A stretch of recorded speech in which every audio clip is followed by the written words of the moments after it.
Assalamualaikum warahmatullahi wabarakatuh. Selamat datang di channelku. Kali ini aku mau sharing pengalaman aku menyapih anakku yang pertama di usia 2 tahun. Nah, sebelumnya jangan lupa untuk subscribe channel YouTubeku ya, biar aku tambah semangat bikin video. Jadi aku menyapih anakku itu tepat di usianya 2 tahun. Dan aku juga gak pakai metode yang harus dikasih pahit-pahit atau harus dikasih merah-merah pada neneknya kayak gitu. Jadi bener-bener aku jujur ke dia kalau usia 2 tahun itu udah gak boleh minum ASI lagi, udah gak boleh nenen lagi. Dan alhamdulillah dramanya itu cukup di malam ke-1 aja. Dia nangis, dia pengen nenen, dia pegang-pegang nenen kayak gitu. Nah untuk malam kedua, ketiga dan seterusnya alhamdulillah dia udah bisa cari posisi tidur sendiri tanpa harus nenen. Kedengarannya memang cepet kan cara nyapihnya, tapi sebenarnya prosesnya itu lumayan panjang.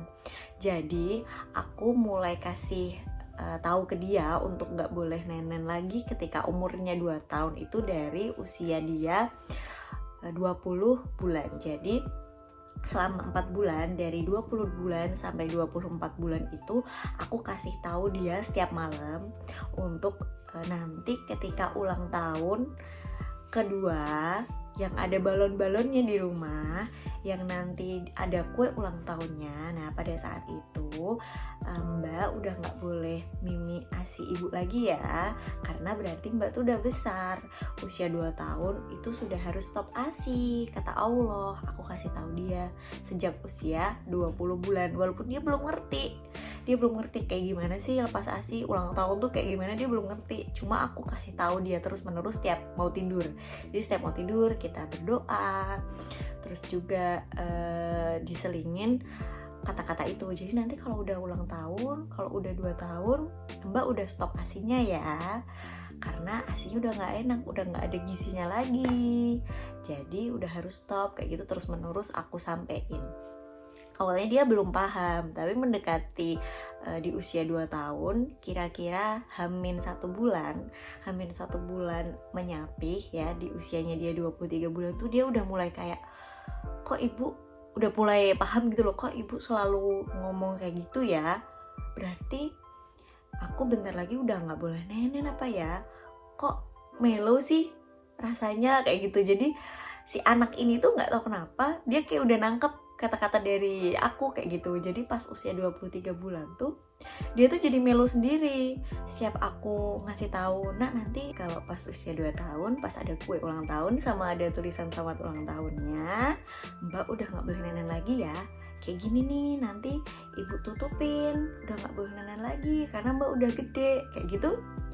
Dia jadi melo, jadi nangis, jadi ngeliatin neneknya terus aku bilang ini kayaknya anak udah mulai paham nih, nanti udah gak boleh nenen kayak gitu. Tapi tetap aja terus hari-hari berikutnya aku terus ngasih tahu dia kalau di usianya dia 2 tahun pas itu udah gak boleh nenen. Aku kasih tahu kenapa gak boleh nenen, kenapa harus stop neneknya gitu, aku kasih tahu ke dia.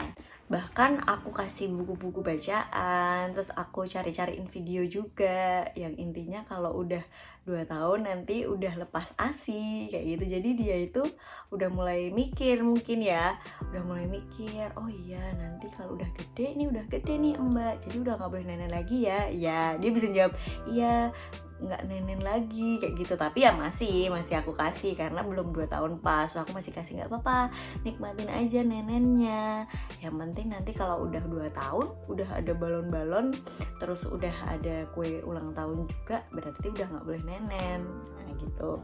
Terus dia juga nyebutin sendiri pengen balon warna apa biar dia inget momennya.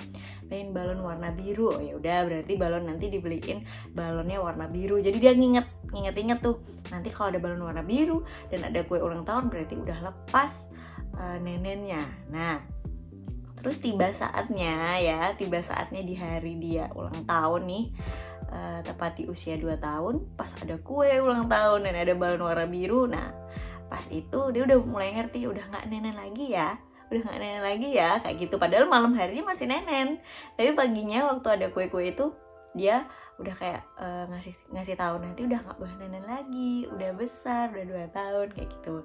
Siangnya aku juga mengalihkan supaya dia nggak nenen. Terus alhamdulillah memang dari 1 bulan terakhir ya, jadi dari umur 23 bulan menuju ke 24 bulan tuh memang siang hari jarang banget nenen. Aku alihkan mainan, aku alihkan dia makan makanan dan cemilan yang lain-lain kayak gitu. Jadi kalau siang memang udah lupa untuk nenen. Terus di hari dia usia 2 tahun itu juga siangnya dia nggak nenen kan. Nah di malam harinya pada saat itu kan aku mulai galau kan, karena waktu itu aku juga nangisnya kayak aku siap nggak, tapi aku nggak boleh kan nangis di depan anak. Jadi aku nangisnya di kamar mandi waktu mau siap-siap nidurin si anak itu. Aku nangis dulu, aku sikat gigi sendiri. Allah, kayak gini ya ternyata rasanya mau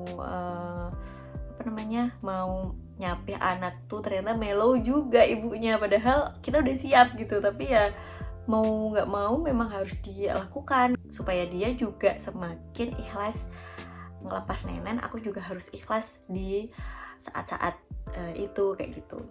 Terus malamnya aku peluk dia, aku kasih tahu dia nangis tuh kan, drama nggak mau nenen. Aku kasih tahu dia, Mbak udah besar, janjinya gimana, kan tadi udah ulang tahun, kalau udah ulang tahun nggak boleh nenen ya. Akhirnya aku peluk dia tidur di lenganku, aku peluk dia, aku tepuk dia, aku baca doa-doa kayak gitu. Akhirnya dia bisa tidur walaupun awalnya drama. Ada 1,5 jam dia drama nangis pengen nenen, tapi selalu aku peluk dia, aku tepuk dia supaya dia bisa tidur kayak gitu.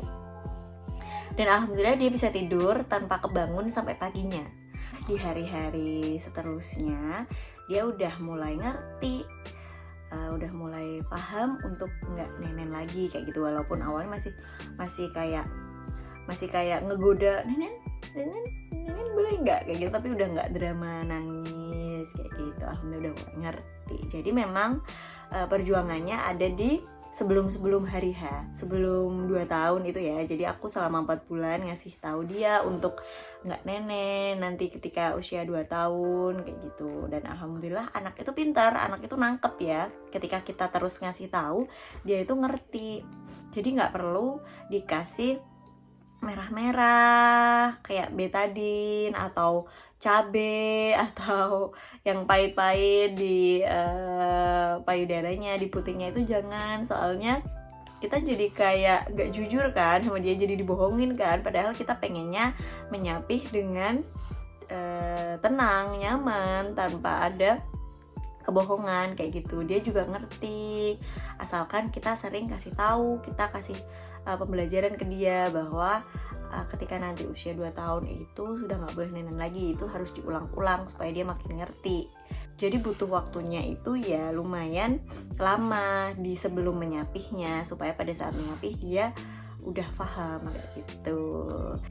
Nah, itu dia cerita dari aku. Semoga ibu-ibu yang sedang ada di fase menyapih anaknya diberikan kekuatan dan keikhlasan ya.